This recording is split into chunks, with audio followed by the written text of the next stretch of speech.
अज मां पंहिंजे भाउ पंहिंजे दोस्त पंहिंजे हमसफ़र साथी महबूब अली अब्बासी के मुबारकबाद पेश कयां थो, जंहिंजी जदोजहद जंहिंजी मेहनत अज एक्टा टीवी अखबार जी 10वीं सालगिरह ते असीं सभु गॾु थिया आहियूं। महबूब अब्बासी साहब असांजो तमामु प्यारो क़ौमी साथी आहे, जंहिं पंहिंजी मेहनत ऐं जदोजहद सां हाणे ॾिसो असां हर शोबे में असांजा दोस्त आहिनि, मेहनत करे पैसो कमाइण मुख़्तलिफ़ जॻहियुनि ते सीड़प करण, पर हिन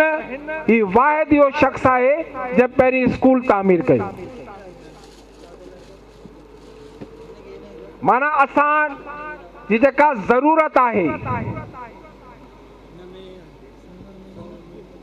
असांजी जेका तालीम आहे उनखे वधाइण लाइ उन पंहिंजो स्कूल क़ाइमु कयो। पोइ उन खां पोइ ही मीडिया मूंखे यादि आहे मुंहिंजा सीनियर मदद अली सिंधी साहब ऐं दोस्त वेठा आहिनि, उहो वक़्तु हो जॾहिं हिलाल पाकिस्तान नई नई अख़बार आई, मां सिंध मदरसे स्कूल में पढ़ंदो हुअसि, त उन दौर में को ख़बर वग़ैरह असां छपाइण जे लाइ असां वेंदा हुआसीं उते, ऐं उन टाइम ते उनजो एडिटर सिराज मेमन तमामु ख़ूबसूरत ऐं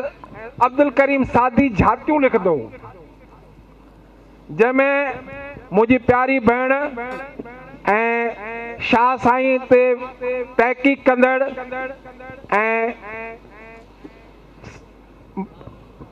तहक़ीक़ कंदड़ जंहिं सिंधी ॿोलीअ जी वॾी ख़िदमत कई आहे, जीमैन मुंघाणी साहिबा, जेका उन दौर में उन झातियूं में बि उन अख़बार में लिखंदी हुई, जेका सुबुह राति मूंखे लिफ़ाफ़ो ॾींदी, सुबुह मां स्कूल वेंदे मां उन अख़बार वारनि खे ॾींदो हुअसि। त इहे दौर असां ॾिठा, जीअं दोस्त सवेर चयो त 1980 जो ॾहाको असां हमेशह हिते निंदड़का रहिया आहियूं, ख़ासि करे हिन सहाफ़त जे दौर में। जीअं यूनिस महर साहब चयो त जेका नाम निहाद क़ौमी मीडिया आहे, उर्दू आहे, उन त हमेशह असांखे उन इग्नोर कयो आहे। हिलाल पाकिस्तान खां पोइ असांजो काफ़ी अख़बारूं आहियूं जिन असांखे इहो मान ॾिनो, ऐं असांजी क़ौमी तहरीक में बि असांखे दोस्तनि खे ख़बर आहे उहो उन दौर में मीडिया न हूंदी, छा थियो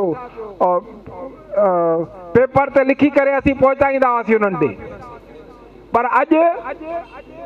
तमामु ख़ुशीअ जी ॻाल्हि आहे त जीअं एकता आहे, जे कई अख़बारूं आहिनि, जीअं असां वटि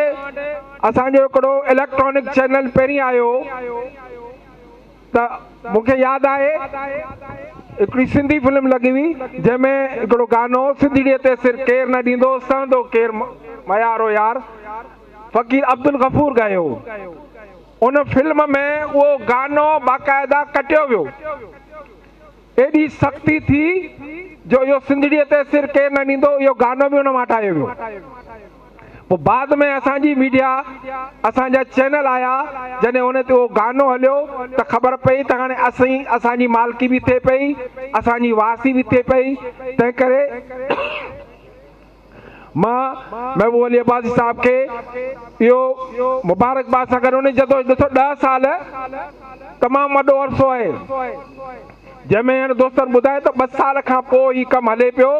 त 8 साल हुन जंहिं दौर मां गुज़ारियो आहे। मां बि हूंदो सां मोहतरम आसिफ बालाजी साहब सां ऑफिस में वेठा हूंदा, का ॻाल्हि न हूंदी। माना इहो हुन पंहिंजो घाटे जो सौदो बि कयो, पंहिंजो नुक़सान बि कयईं, जदोजहद में रहियो, जो अॼु कामयाबु थियो आहे, जो अॼु हिन पंहिंजी अख़बार में ऐं पंहिंजी अख़बार बि आहे। मां जावेद महर साहब जीअं चयो त हक़ीक़त पसंदी जेका आहे, क़ौमी मीडिया त असांखे का लिफ्ट नथी कराए, ऐं क़ौमी मीडिया जो हिकिड़ो थोरो असां ते थियो आहे, जेको हिन मुल्क जो सदर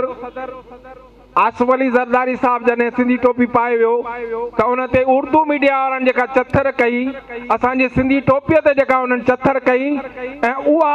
वरी असांजे सिंधी मीडिया उनखे खणी अॼु ईद जो ॾींहुं मल्हायो आहे जो असीं हर साल इहो पंहिंजो ईद जो ॾींहुं मल्हायूं था। इहा बि उर्दू मीडिया जी असांजे मथां महिरबानी आहे। तसब उन्हनि कयो पर अॼु उहो ॾिसनि त असीं हर साल उहो पंहिंजो जशन मल्हायूं था। ख़ासि करे कराची जेका सिंधी जी दिलि आहे उनजे लालू खेट गोली मार नाज़माबाद में जॾहिं झुमरियूं पाइजनि थियूं तॾहिं हिननि खे ख़बर पवंदी त असां वॾी ग़लती थी वई।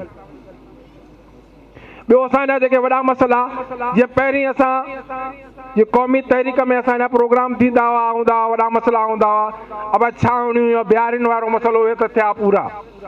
हाणे जेके मेगा प्रोजेक्ट हलनि था मुंहिंजी तव्हां सां गुज़ारिश आहे त बहरिया टाउन जेको असांजे लाइ वॾो मगरमच्छ हो 1,10,5,000 एकड़नि ते जेको हो जेके असां पंहिंजी तहरीक पंहिंजी जदोजहद असांजी इंडिजिनस राइट्स अलायंस ते असां उनखे महदूद कयो आहे उहो हाणे जामशोरे ताईं पहुची वियो आहे। इन्हनि खे तव्हांखे हाईलाइट करिणो आहे त इहे असांजा सिंध दुश्मननि इहे असांजा कब्ज़ा थियनि पिया ऐं ख़ासि करे कराची जे अंदरि जेके सिंधी मीडियम स्कूल ख़तम थियनि पिया लयारी में काफ़ी सिंधी स्कूल ख़तम कया विया आहिनि। नाज़माबाद में खंडू ॻोठ आहे भांगुरिया ॻोठ जेको अॼुकल्ह 90 जे नाले सां मशहूरु आहे ऐं कई असांजा जेके सिंधी मीडियम स्कूल ख़तम थियनि था। मां जंहिं दौर में सरदार शाह मिनिस्टर हो मां स्पेशली मां हुन सां मिलण जी कोशिशि कई हिकिड़े प्रोग्राम में मिलियो मां साईं असां तव्हां सां हर क़िस्म जो ताउन करण लाइ तयारु आहियूं पर असांखे कुझु माण्हू ॾियो या तव्हां विज़िट कयो त कराची जे अंदरि सिंधी मीडियम स्कूलनि खे ख़तमु कयो पियो वञे। ख़ासि प्लानिंग जे तहत त माना DO बि सिंधी LDO भी सिंधी डायरेक्टर भी सिंधी सेक्रेटरी एजुकेशन भी सिंधी मिनिस्टर भी सिंधी लेकिन सिंधी माण्हुनि जी कराची में काना मालिकी न वारसी आहे छो जो स्कूल खाली पिया आहिनि हुन मां उस्ताद सिंधी भर्ती कोन पिया थियनि तंहिं करे इहो बि हिकिड़ो वॾो मसइलो आहे। ऐं कराची जे अंदरि जेके धारियुनि जी आबादकारी पई थिए जेके धारियां अचनि पिया जेके सिंधी ॻोठ मसमार करे ढाहे मुंहिंजो आसिफ बालादी भाउ वेठो आहे मैं वो बासी साईं गुलाम चालीहो को वक़्तु हो ये सचल ॻोठ ही सफूरा हे गुलशन हदीद उन दौर में न हुआ शांति नगर असांजो ॻोठ हाजी मुरीद बिकक जंहिंमें क़ौमी तहरीक जूं असांजूं मीटिंगूं थींदियूं हुयूं जंहिंमें जलसा थींदा हुआ जितां जदोजहद थींदी हुई खंडू ॻोठ ऐं पंहिंजो भांगुरिया ॻोठ इहे असांजा मर्कज़ हूंदा हुआ। हाणे असांखे तमामु ख़ुशी जी ॻाल्हि आहे जे दोस्त चयो त को सिंधी मिलंदो हो त असां हुन खां पुछा कंदा हुआसीं बाबा तव्हां घणा आहियो। हाणे असांखे इहा बि फ़ख्र जी ॻाल्हि आहे त जेके वॾा वॾा प्रोजेक्ट आहिनि उहे बि असां सिंधियुनि जा आहिनि ऐं उते रिहाइशूं बि असां सिंधियुनि जूं आहिनि। तंहिं करे मां हिकु दफ़ो वरी ॻाल्हाइणो तमामु घणो पर हाणे वक़्तु आहे दोस्त बि आहिनि हिकु दफ़ो ॿीहर पंहिंजे दोस्त पंहिंजे भाउ ऐं पंहिंजे जदोजहद कंदड़ साथी मोहतरम महबूब बासी खे मुबारकबाद ॾींदुसि ऐं को वक़्तु हूंदो जो इहे एकता जो तव्हांजो वॾो चैनल हूंदो ऐं उहे जेके मीडिया वारा जेके तहसब मां असां सिंधी माण्हुनि खे कुझु सम्झनि नथा ऐं अॼु अची ॾिसनि त हिन कराची जी दिलि कराची प्रेस क्लब में बि अॼु एकता आहे ऐं सिंधी आहिनि जीए सिंध।